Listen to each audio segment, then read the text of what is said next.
वालेकुम तमाम दोस्तों, उम्मीद है कि आप सब खैरियत से होंगे। मेरा नाम हबीबुल्लाह है और मैं रियाद से आपके लिए मालूमाती वीडियोस लेके आता हूँ।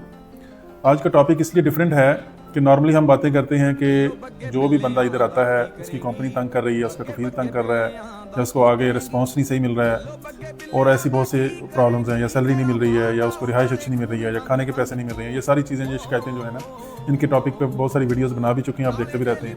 लेकिन आज की वीडियो इसलिए है क्योंकि असल में हमारा पाला पड़ता रहता है बहुत से लोगों से, और जो चीज़ हम ऑब्जर्व करते हैं वही आपके लिए मालूमात लेके आते हैं। तो आज की वीडियो इसलिए मुख्तलिफ है कि आज मैं उन लोगों के पे बात करूंगा जो आना चाहते हैं या जो आ चुके हैं। क्योंकि मैंने जितने मुझे क्वेश्चंस आते हैं, जितने लोग मालूमात लेते हैं, उनमें से मोस्टली जो है ना, जो नए आए हुए हैं ना, उनका सिर्फ एक ही प्रॉब्लम होती है कि जी हमने वापस जाना है, ये बताएं कि कैसे जाएं। हमने वापस जाना है, बताएं कैसे जाएं। उसके लिए यह है कि जो भी बंदा यहाँ पे आता है कम से कम भी 6 से 8 10 लाख रुपया खर्चा करके आता है। अगर तो किसी कंपनी के वीज़े में आ रहा है तो 6-8 लाख रुपया खर्चा करके आ रहा है। अगर किसी आज़ाद वीज़े पे आ रहा है तो 10-12 लाख रुपया खर्चा करके आ रहा है। तो अगर तो आप वहाँ पे सेटल हैं और आपके पास बहुत सा पैसा है तो आपको आने की ज़रूरत ही नहीं है। अगर आपने खर्चा कर लिया है या आप यहाँ पर आए हैं, इसका ये मतलब है कि आप वहाँ पर सर्वाइव नहीं कर पा रहे हैं, या आप अच्छे मुस्तकबिल के लिए, अच्छी रोज़ी के लिए सफ़र कर रहे हैं दूसरे मुल्क में। और उसके लिए आपने मुश्किल से, आसान से, किसी से पकड़ के, किसी से कर्ज लेके ये वाले पैसे जो हैं आपने पे किए हैं, किसी एजेंट को, किसी ऑफिस वाले को, किसी को भी। तो मेरे भाई, जब आप यहाँ पे आ जाते हैं तो आके बंदा आते ही कंफर्टेबल नहीं हो जाता है। सही है, आप एक घर में रह रहे हैं, एक ही घर में एक कमरे से दूसरे कमरे में जिस दिन सोते हैं ना अपना बेड छोड़ के, तो आपको ठीक से नींद नहीं आती है एक कमरे से दूसरे कमरे में जाके।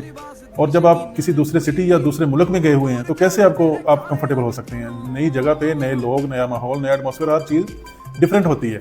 मुश्किल प्रॉब्लम्स होती हैं, यहाँ का माहौल और है, यहाँ के खाने और तरह के हैं, यहाँ के लोग और तरह के हैं, यहाँ पे बहुत सारे चीज़ों को आपको जूझना पड़ता है।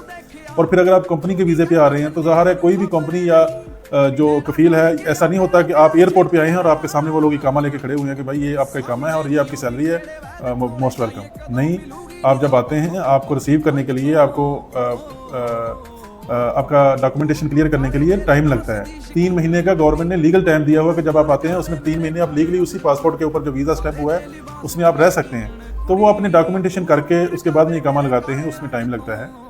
उसके अलावा उनको आपको एडजस्ट करने के लिए रिहाइश चाहिए, सैलरी, ये वो सारा चीज़ों का टाइम लगता है।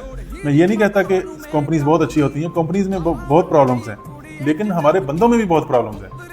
ठीक है, बंदे जो हैं आते ही चाहते हैं कि हम बस सोने का नवाला हमें कहीं से मिल जाए। नहीं भाई, जो भी बंदा जिसको किसी को बैठे हुए देख रहे हैं ना, उसने पता नहीं किन किन मसलों में से, किन किन प्रॉब्लम से, किन किन मुश्किलात से वो निकल के यहाँ पे आया है। हर बंदा जो है मुश्किल हालात फेस करता है, इसलिए थोड़ा सा सब्र किया करें और अपने आप को मेंटली जो है ना वो तैयार करें कि हमने ये प्रॉब्लम देखें। हर मुश्किल में आसान है और आसानी मुश्किल के बाद ही आती है। अगर आप मुश्किल फेस करेंगे तो आपके लिए आसानी आएगी ना। कोई भी बंदा पहले दिन आके सेट नहीं हो जाता। इसलिए बराए मेहरबानी, अगर तो आप ये मुश्किलें जो है उनका सामना कर सकते हैं तो मोस्ट वेलकम आप आएँ। मजदूरी रोज़ी मिलती है और अच्छी मिलती है। अगर आप नहीं कर सकते तो बराए मेहरबानी ना आएँ, वहीं पे रहें, वहीं पे कुछ और मेहनत मजदूरी करें। लोग तो वहीं पे भी जी रहे हैं, वहाँ पे भी काम कर रहे हैं। तो इसलिए मकसद ये है कि दोनों तरफ की बात करनी चाहिए, दोनों तरफ के प्रॉब्लम बयान करने चाहिए। उम्मीद है कि आप लोगों को फ़ायदा होगा। दुआ में याद रखें, वीडियो देखा करें और उसको शेयर भी करा करें दूसरों के साथ में, और लाइक भी किया करें और फॉलो ज़रूर किया करें। आप वीडियोस देखते हैं लेकिन फॉलो नहीं करते। बहुत शुक्रिया, दुआ में याद रखें। अल्लाह हाफिज़।